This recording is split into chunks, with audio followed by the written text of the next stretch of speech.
if you really want one thing and if you stick to it, doesn't matter how bad it looks. Even can look bad for years, but if you stick to it, it's gonna happen. And I know this is very hard, because once it's really hard, and I know one knows only the Hollywood stories, that they are whatever dishwashers somewhere in a hotel and then they have a multi-million-dollar startup and so on. Yes, happens, but I mean the difficult times of every founder, when there can be months and years where you think, what's the point of it all? But if you stick through that, and if you really want to get somewhere, you'll get there.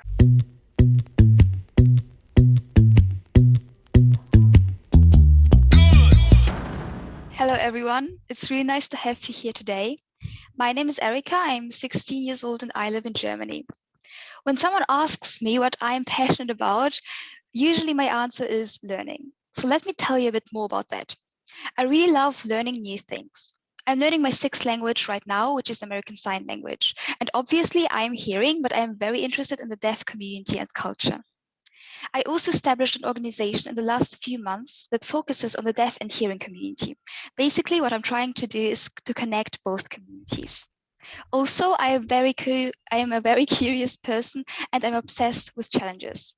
This is definitely the reason why I became part of this amazing Moonshot Pirates community. Usually, I get very nervous while talking to a lot of people, so I accepted the challenge of being the talk master in today's interview. Hello everyone, my name is Sumaya. I'm a Moonshot Pirate from Dhaka, Bangladesh. I'm a social entrepreneur who's passionate about making education more inclusive and accessible for all.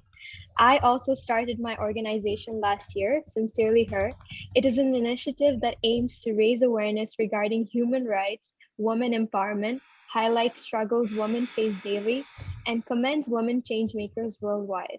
Our most recent project has been helping sex workers in Bangladesh leave their previous job, break the chain, and start their independent, financially stable startups.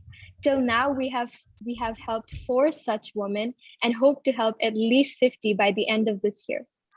Right. Hello, Ingolf. Let me introduce you to our audience. Ingolf was born in Austria and started going to music school at a very early age 4.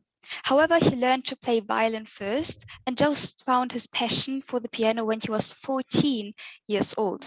This is pretty uncommon for a professional pianist, but it didn't hold him back from becoming one of the best pianists worldwide. He studied in the academies of music and passed his exam in the University of Music and Performing Arts in Vienna. He participated in a lot of music competitions, and in 2010, he had a huge success. He performed at the International Chopin Piano Competition and got the 2nd prize. This made him internationally known. He fascinated a lot of people, and I'm sure that he will fascinate all of us today as well. Welcome to the stage, Ingolf. It's a big pleasure being here. Thank you so much. So yeah, I mean, you have said so much.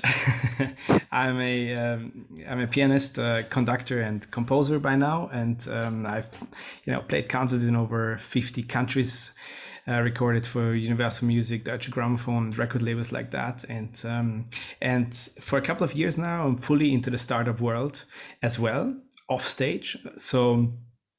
I'm not off stage, but off stage in the startup world. Our startups APPASSIO and APPASSIMO are the names are related because they are related. One is for C2C, one is for B2B. Are making it possible for teachers and students and institutions around the world to have music lessons on our platform, and to connect no matter where they are located. But our music mission, or our core mission, is much bigger than just an online collaboration software.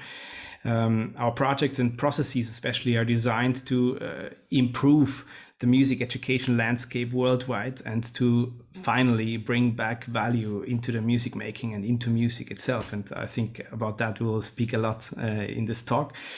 So yeah, yes. It's a big pleasure being here. We can definitely even start talking about it right away. Maybe you could tell us why exactly you want that, and what is so important about the value in music, and what you find important about that.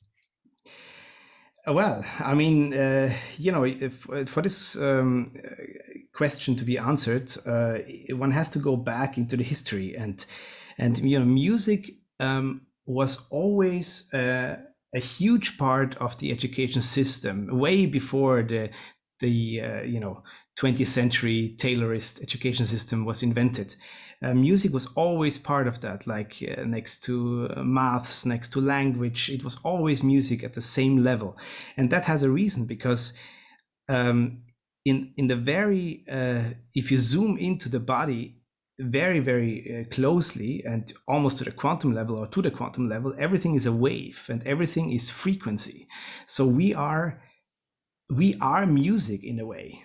Even though if somebody doesn't like music or doesn't listen to music consciously, you are frequency, and music is so close to your being that it influences you, no matter if you're aware of it or not.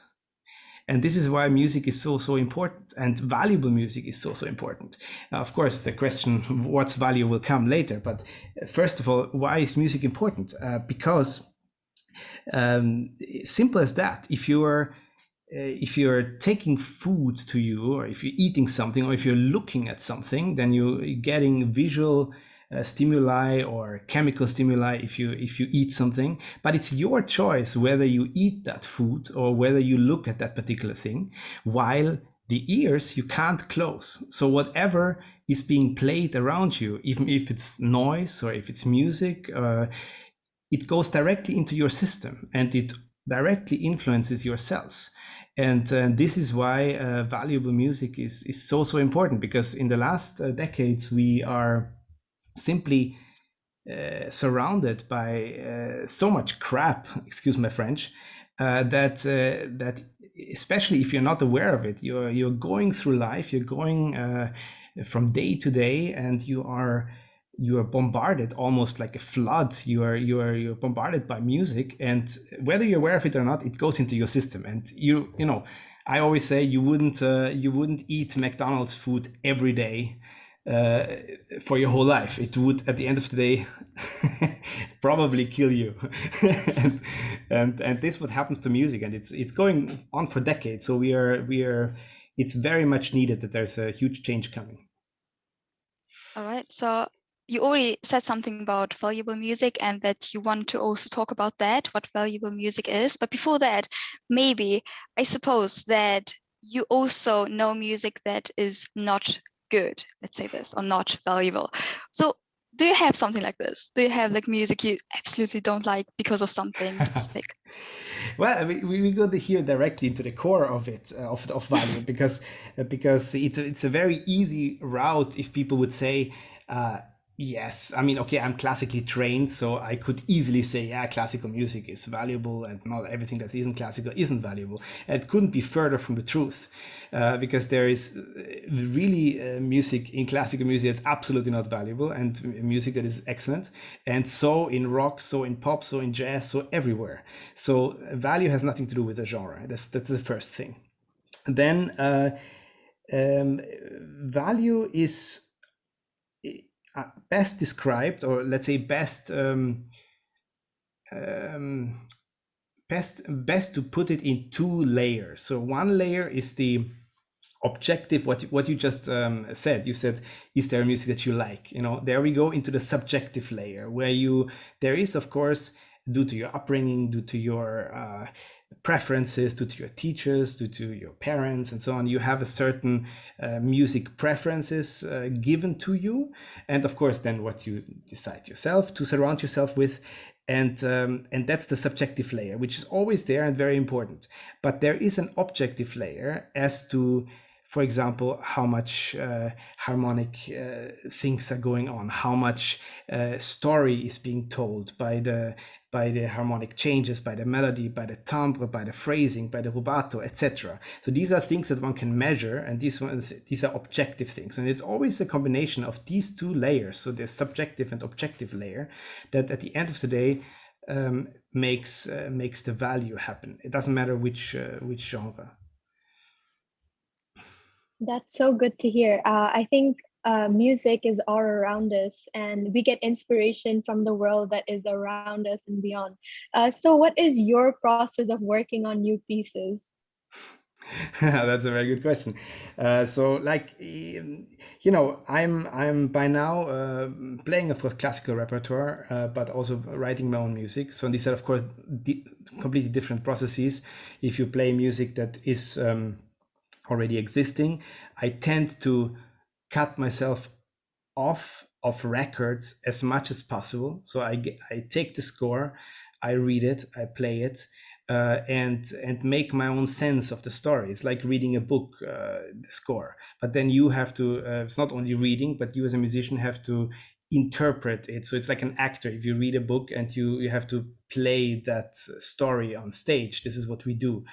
And in order not to be too distracted by others' opinions or by opinions of the past, which is nowadays very easy because there are hundreds and thousands of records.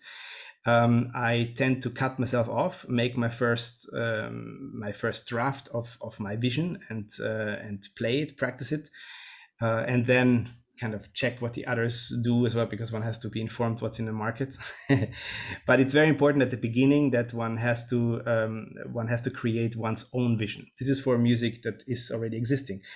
For newly composed music, it's even easier because there is no recording.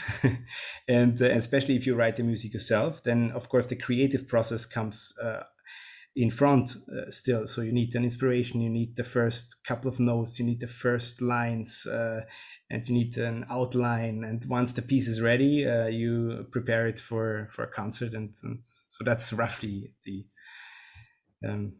system. Amazing. So does it take you long to prepare a new program or repeat the same piano concerto? Well, it's like time is a very subjective thing. So what's quick for one is slow for the other, and the other way around. I think I'm pretty quick, but it still goes too slow every time. But no, I'm pretty lucky because probably my life wouldn't have been possible if I wouldn't be lucky in terms of natural abilities. So it doesn't take me long to get ready, let's say. Interesting. I would actually like to come back to what you've mentioned before, your startup and online platform, APPASSIO.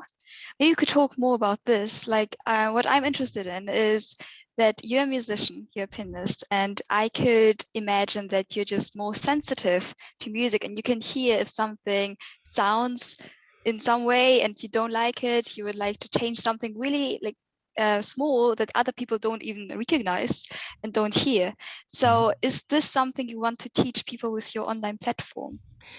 It's a very good question because you touched upon lots of interesting stuff. Like, for example, the subjectivity of the hearing itself, because no two humans hear exactly the same thing. And this has to do with education and with patterns that we have stored from what we have seen, from what we have heard, from what we were taught. So you're right. The more one does, generally, it doesn't matter which field you're in. If you're in music, or if you're in food, or if you're in other arts, or in anything really, the more you do something, repetition and mastery makes you more sensitive. So it means you will discover more and more details and fine stuff the more you do a thing, and that's why you get picky. And this is, but this is a very good thing, because when, for example, I know I'm going a bit off your question, but I'll come back to the startup. Completely fine. When, for example, when Columbus was sailing to America, they say that the indigenous community in America did not see the ships on the horizon until the ships were just in front of them, and then they got killed, of course, unfortunately. But because they didn't know the concept of a ship. They didn't know that such a thing could exist. And this is the same thing in music or in anything.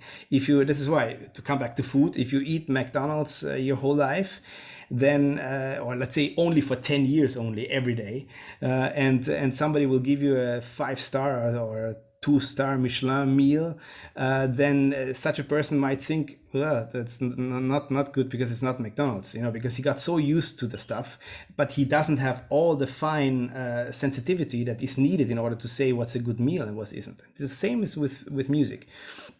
And yes, there comes this where the startup comes in, because the story is a very personal one. When I was 14, a piano teacher from Linz discovered, obviously, that I had some talent for the piano and that I should do that. And it was complete coincidence, because he was at the piano competition at my conservatory where I was playing the violin, and so that was a complete coincidence, and it hit the bullseye just like that. And I started practicing 6-7 hours a day when I was 14 and a half. But then when I was we were in a plane to Japan for concerts.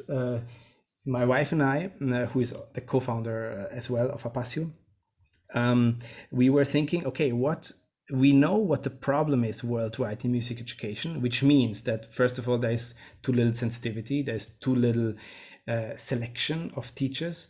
And in many countries, the music education is cut completely from normal education programs.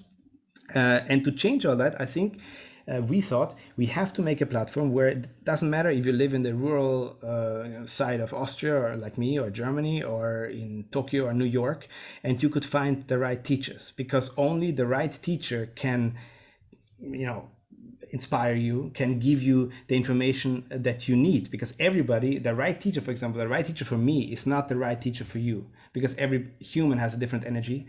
Everybody needs something different at different stages of their life. So we need to up the selection. And that's when APPASSIO was born. It took still several years before we actually started, because we started it completely on our own, with self-funded and all the rest of it. But the idea is always to match the right pair, so that the right teacher finds the right student, or the other way around. I love that you're talking about energies and this whole system. It's really interesting. And what I'd like to know is whether you would like to be a teacher one day. Well, I a defined teacher. I think everybody that has a passion and can talk is a teacher. So I do give masterclasses here and there. I unfortunately don't have enough time to do that, but I do, and I like to enrich people, because I think there's so much potential, especially in the young generation. That when we do our youth orchestra that we have founded, or the startups, or just piano students, then one sees that your generation is so open for new things, so open to take good stuff. And that's just such a pleasure, because it doesn't make any sense to educate old people, because you have lost them already. So to answer your question, yes, I do enjoy it. I am not a teacher as you might define it in school, and I never will be. But teaching, yeah, absolutely, I like that. Amazing. So going back to your entrepreneurship journey, what can entrepreneurs learn from musicians and from creating music?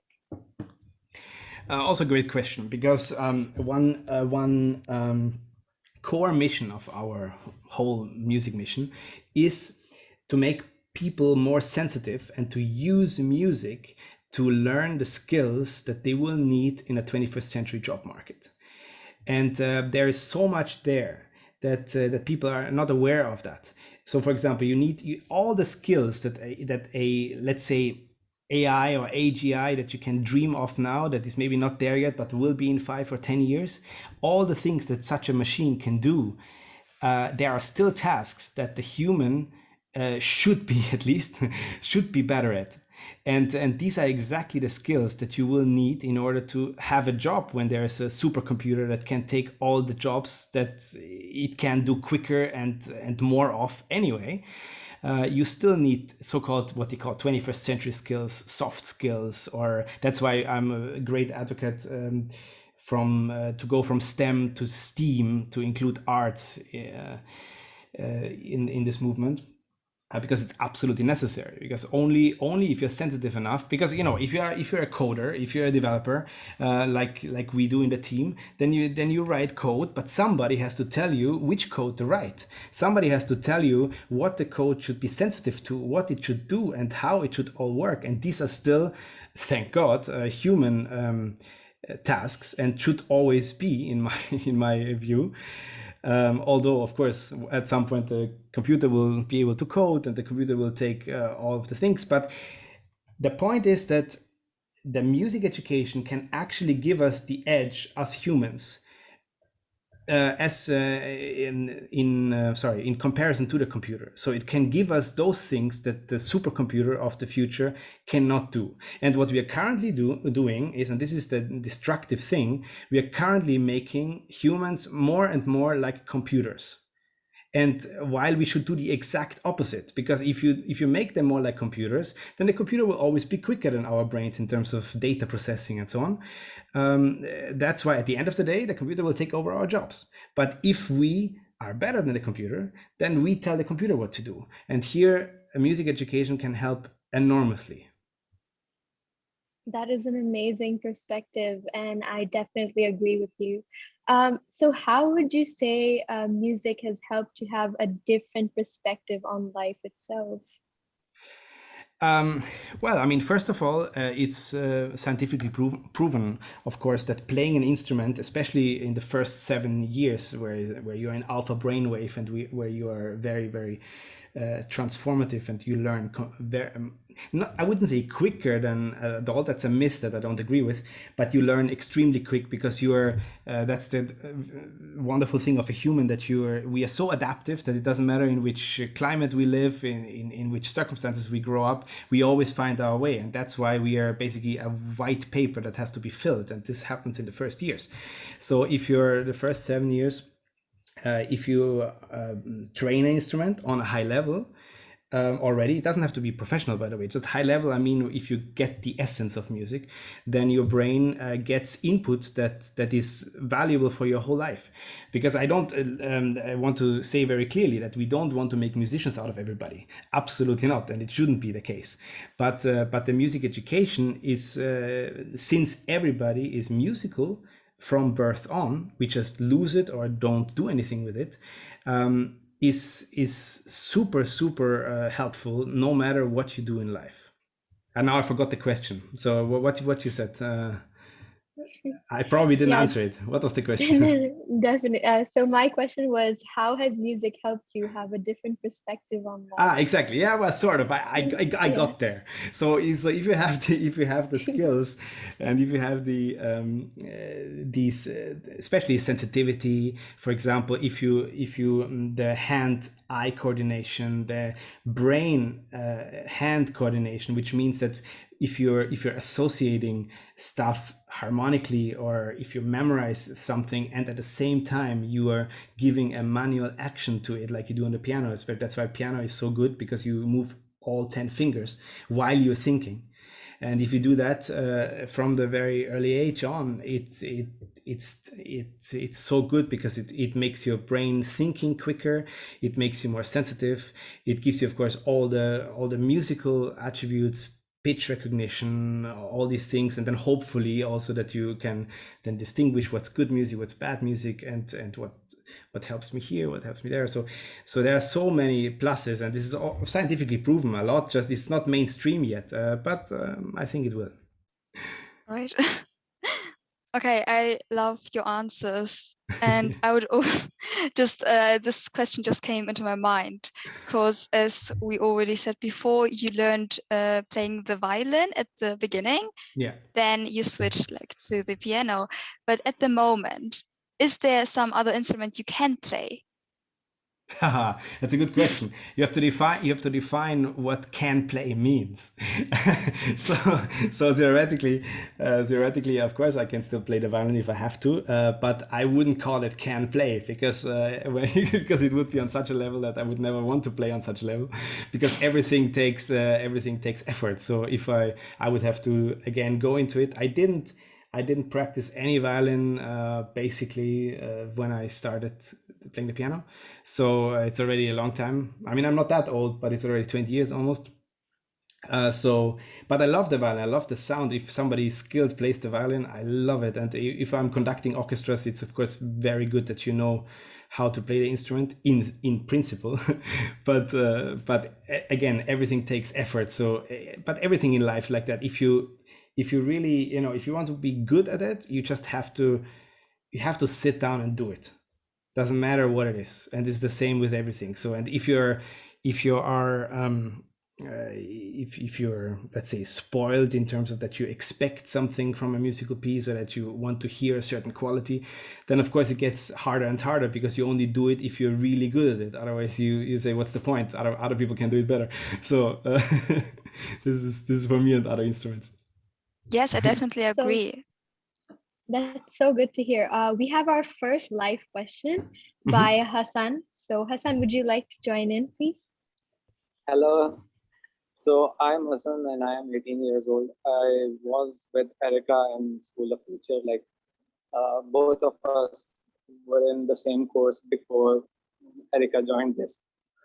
And I also wanted to join Moonshot Pirates, but I was a little late. So that's my introduction, and I actually have two questions for you. So the first question is, like, in the other course we did together, we were told that doing in the startup, like starting the startup solo is better, because like there are no conflicts and etc. But I have seen that in Moonshot Pirates you focus more on the teamwork. So is it like teamwork is better, or the solo aspect of the startup is better? So this is my first question.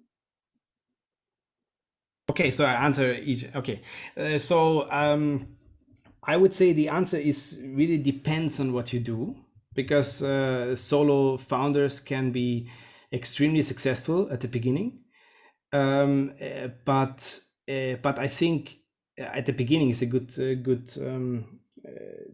cue, because at the end of the day it falls or grows with the team. So it depends how you select the team members, who is doing what, if the leader is good at leading the team, or hiring and firing, unfortunately firing also sometimes. And so I think it's the team is super important. But you're right, of course. If the founding team is too big, of course there's the possibility of conflict, and that will not go anywhere. But I think duo founders can be really successful if they are doing well together, like either friends, or just doesn't have to be friends, but people with the same energy. So yeah, that would be it. So I think teamwork is absolutely important, and team is at the end of the day much more important than the founder. But at first it can be either way. So some startups are good solo, some startups are good with 2-3 people. I think there's no real rule, like in life generally. I would say that's why one has to just do it. I know it sounds stupid, but this is just like that, and you will hit loads of barriers that they will just come, and founding something is never easy, and there will be days where you want to just throw everything away, and days where it's wonderful.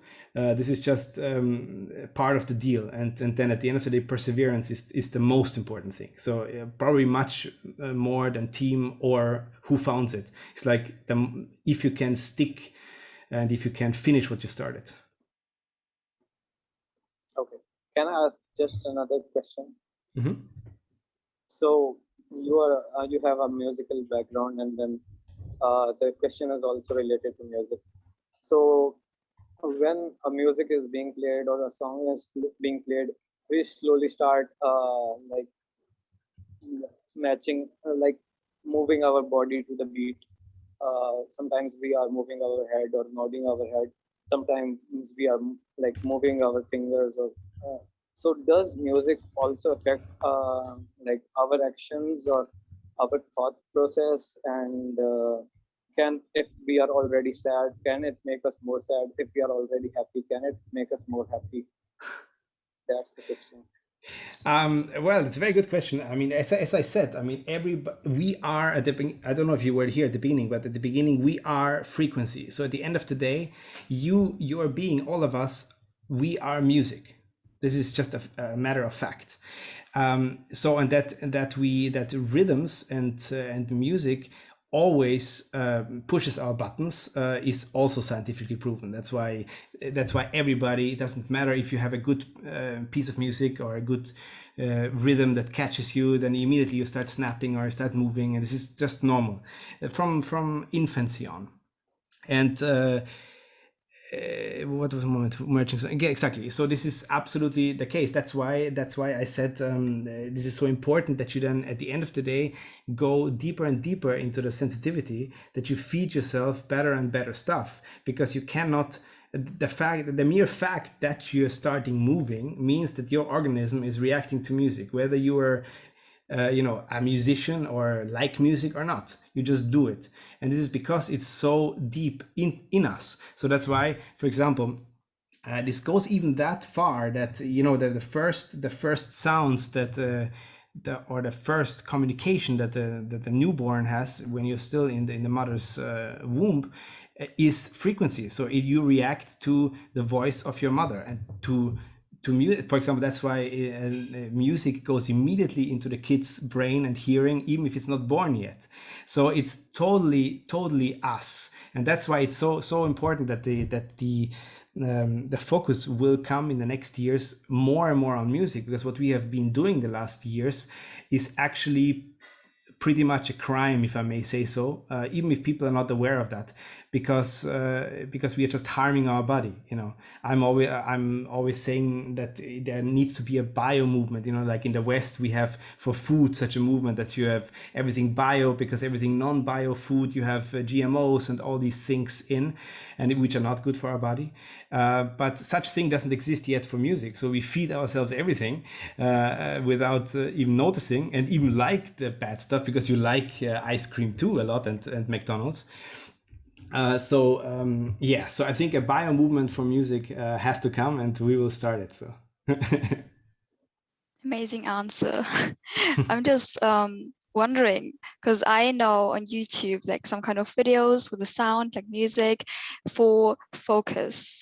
And you also said that those are like frequencies and they influence us. So what I want to know is whether this actually works. Like if you listen to this focus music, does it work? And like how? Why? oh, that's a very good question. I mean, like this it is not mainstream in the medical field, but it is by people who really understand, and I've talked to them. You basically can heal almost every sickness with frequency. I know it will probably not work for everybody because you have to be because there are many forces that come in. The placebo effect, for example, is a force that comes in very hard, because in studies about 70% is placebo often. So 70% of a study of a group that one part got the drug, the other part got the placebo. 70% of the placebo group was also healed, and this is because we have basically all chemicals, all drugs, so to speak, in us, in our nervous system. And it's just about our will, and our not will also, but our, let's say, focus of the brain, whether we activate them or not. And music can absolutely help. For example, I have spoken to people who are making actual research. They can, with frequency, with the right patterns, with the right let's say loops and so on, they can basically play the brain like a machine, like a computer. You can switch on, switch off serotonin, melatonin, all these things. Like you can do almost everything.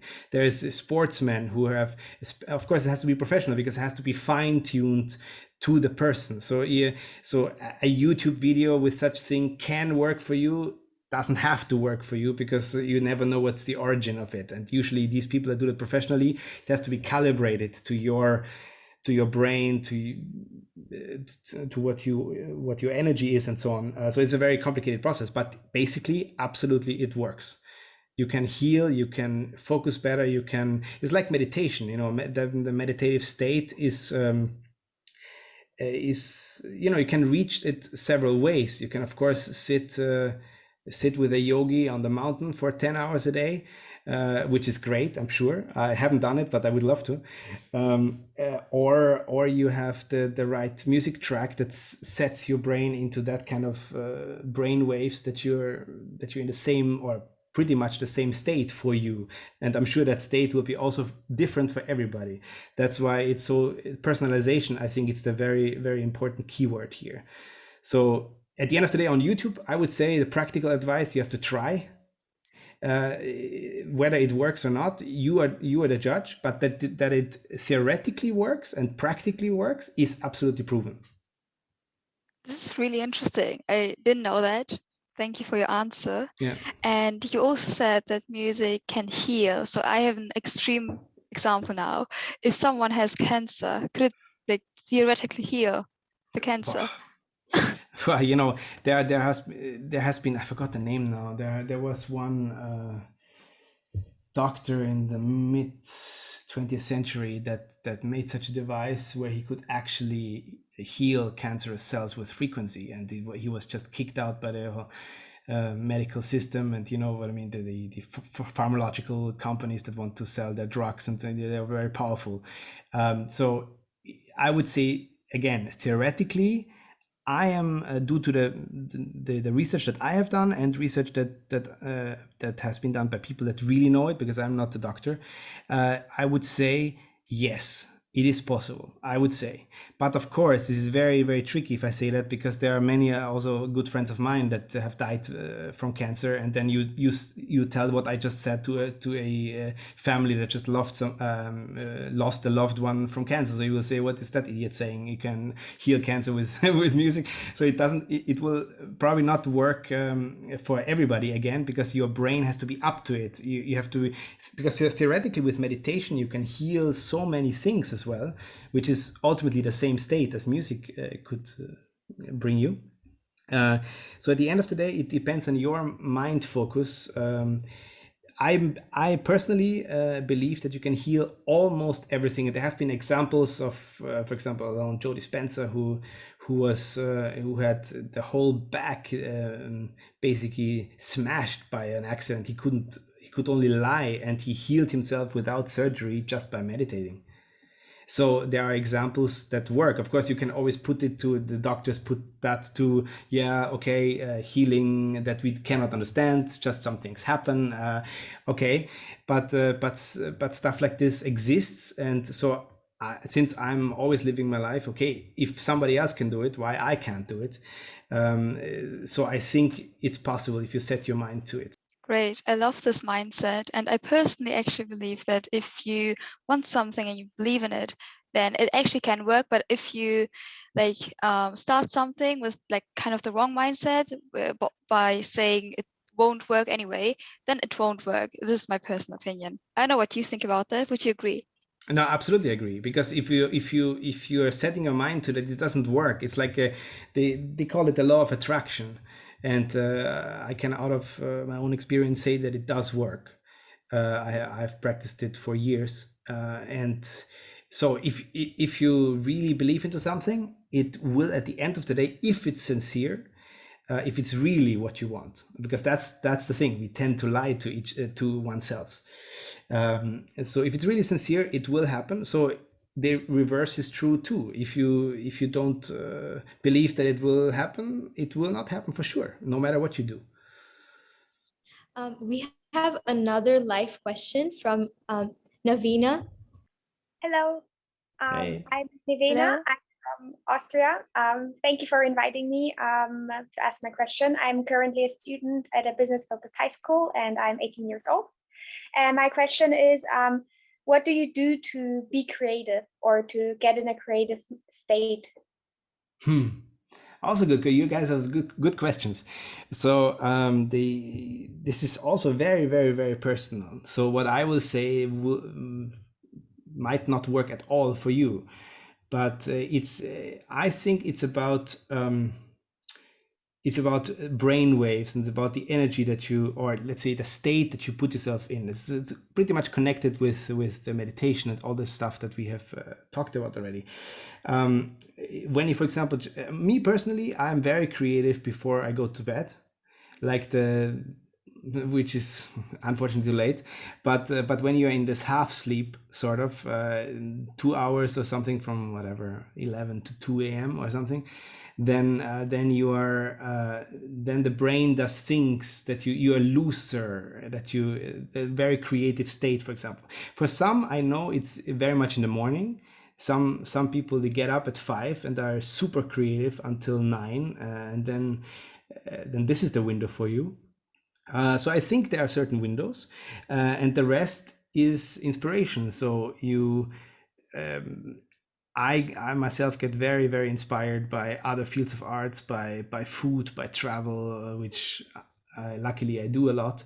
So if you see different cultures, if you have different food that you never had, and sensations of, or you see a sunset that I know it sounds so cheesy, but it's really, if you have seen white nights in St. Petersburg, or if you were in the very north of Norway when the sun goes down in June, then you know different sunsets, and this inspires you a lot. And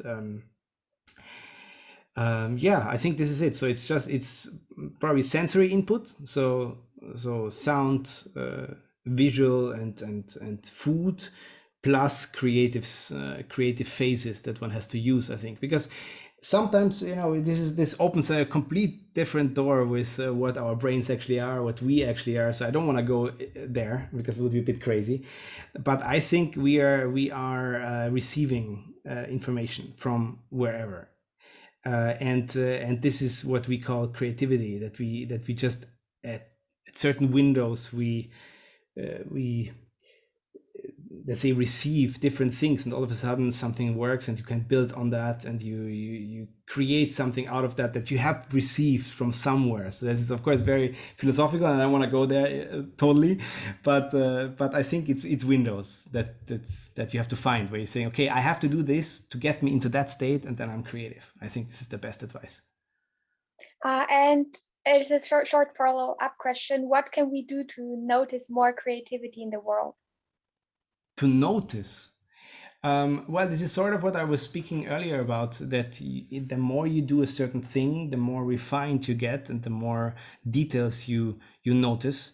So I think to stay at the music example, if you know more about music, and if you are really passionate about that, then you will hear things that other people don't hear, so you notice more, and you get pickier, and that's not always a good thing, but most of the time a good thing. So it's absolutely, for your system, it's absolutely a good thing, because the more sensitive you are, the better life you will have, the better opportunities you will have. And so yeah.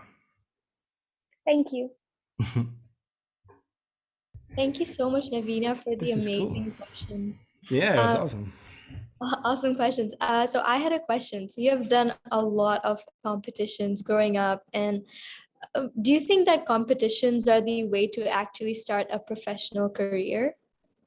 Oh, that's a very good question, because I even made a note when you were, I don't know who said that with competitions during the introduction, but music and competitions is a very, very difficult subject, because it's basically impossible. I know I said about the value question, where the subjectivity and objectivity, there are things that you can measure, but basically as an artwork, to really put in numbers who is a better pianist than the other is very tricky, if not impossible.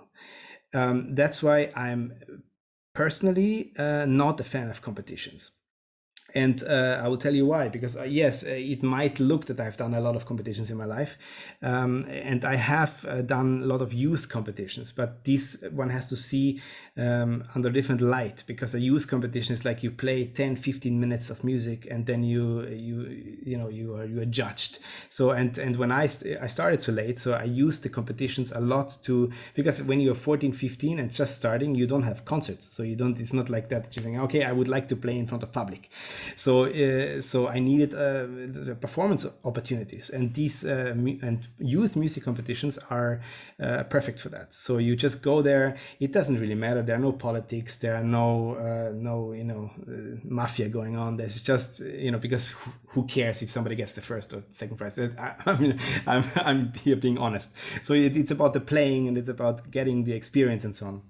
And of the big music competitions, so the ones that actually decide careers, I've done very, very little. I have done 3, and I'm very happy that I didn't do more, because it can be very destructive for art. Because at the end of the day, is you have to. And I see that now that I'm in the startup world, I see that there is similarities in incubators and such things. Every time when a jury of humans judges one thing, then the problems start, because then politics come in, then preferences come in, and usually it ends up that kind of average people win. I was very lucky that I'm at my breakthrough, so to speak. I was extremely lucky. Of course, I worked really, really hard. I worked probably, I mean, I don't know how much the others worked, but I worked really hard. I'm a workaholic. So it was not only luck, but I was lucky with the result, because I was having second prize, but I was having all the perks of the winner.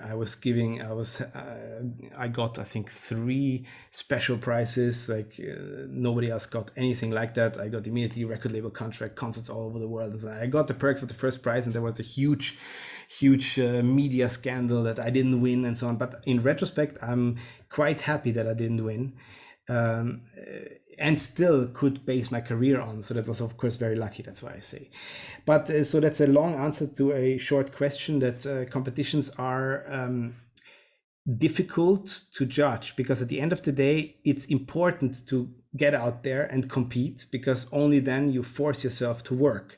And this is very, very important, that you say, okay, yes, I can do it, and I can be the best, even if you're not, or even if you are the best and are not winning. So this is very good. So competitions are really good, but one has to be very, very careful as to how serious one takes them, and how one evaluates them for oneself, because one always has to be zooming out and seeing, hey, wait a second, who is judging? What is that about? What happens if I win or lose? Or what? If you're objective about this kind of stuff, then it's very good. If you're not, it can be very destructive. All right. Also, I love your long answers to the short questions. This is amazing. Keep going. But I guess we have to come to a conclusion for this interview. So I'd like to ask the last question, which would be what is the most important thing you learned in your career so far? I partly answered that already in one of my long answers. That I think it's perseverance. I learned that if, I know it sounds so cheesy, and you see it on all the whatever memes or whatever, and sometimes they come from people who absolutely don't know what they're talking about and so on. But it is true that if you really want one thing, and if you stick to it, doesn't matter how bad it looks. Even it can look bad for years, but if you stick to it, it's gonna happen. And I know this is very hard, because once it's really hard, and I know one knows only the Hollywood stories, that they are whatever dishwashers somewhere in a hotel, and then they have a multi-million-dollar startup and so on. Yes, happens, but I mean the difficult times of every founder, when there can be months and years where you think, what's the point of it all? But if you stick through that, and if you really want to get somewhere, you'll get there. And this is what I have learned in my life, and I'm very, very thankful that I have seen the stuff I have seen in my life, and I've seen so many things that it would be already enough for 2 lives, and I'm just 35. So yeah. Yeah, this is a very valuable information. Thank you for sharing this.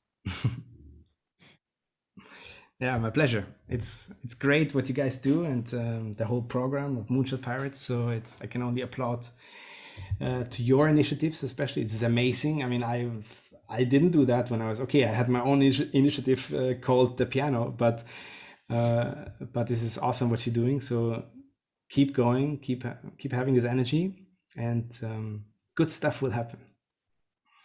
Thank you so much. Thank you, Ingolf, for spending time with us today. Your inspiring story, we're sure our fellow pirates have had a lot to take back from it.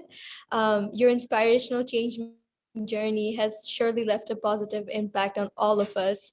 I can tell on behalf of me and Erica, definitely. So to support more young change maker journeys, you can, all our audiences, you can head over to the Moonshot Pirates website and cast your vote on the hashtag Be a Pirate Challenge. The challenge is an outlet for young change makers from all over the world to come together and put forward their innovative ideas for a chance to win a trip to Silicon Valley.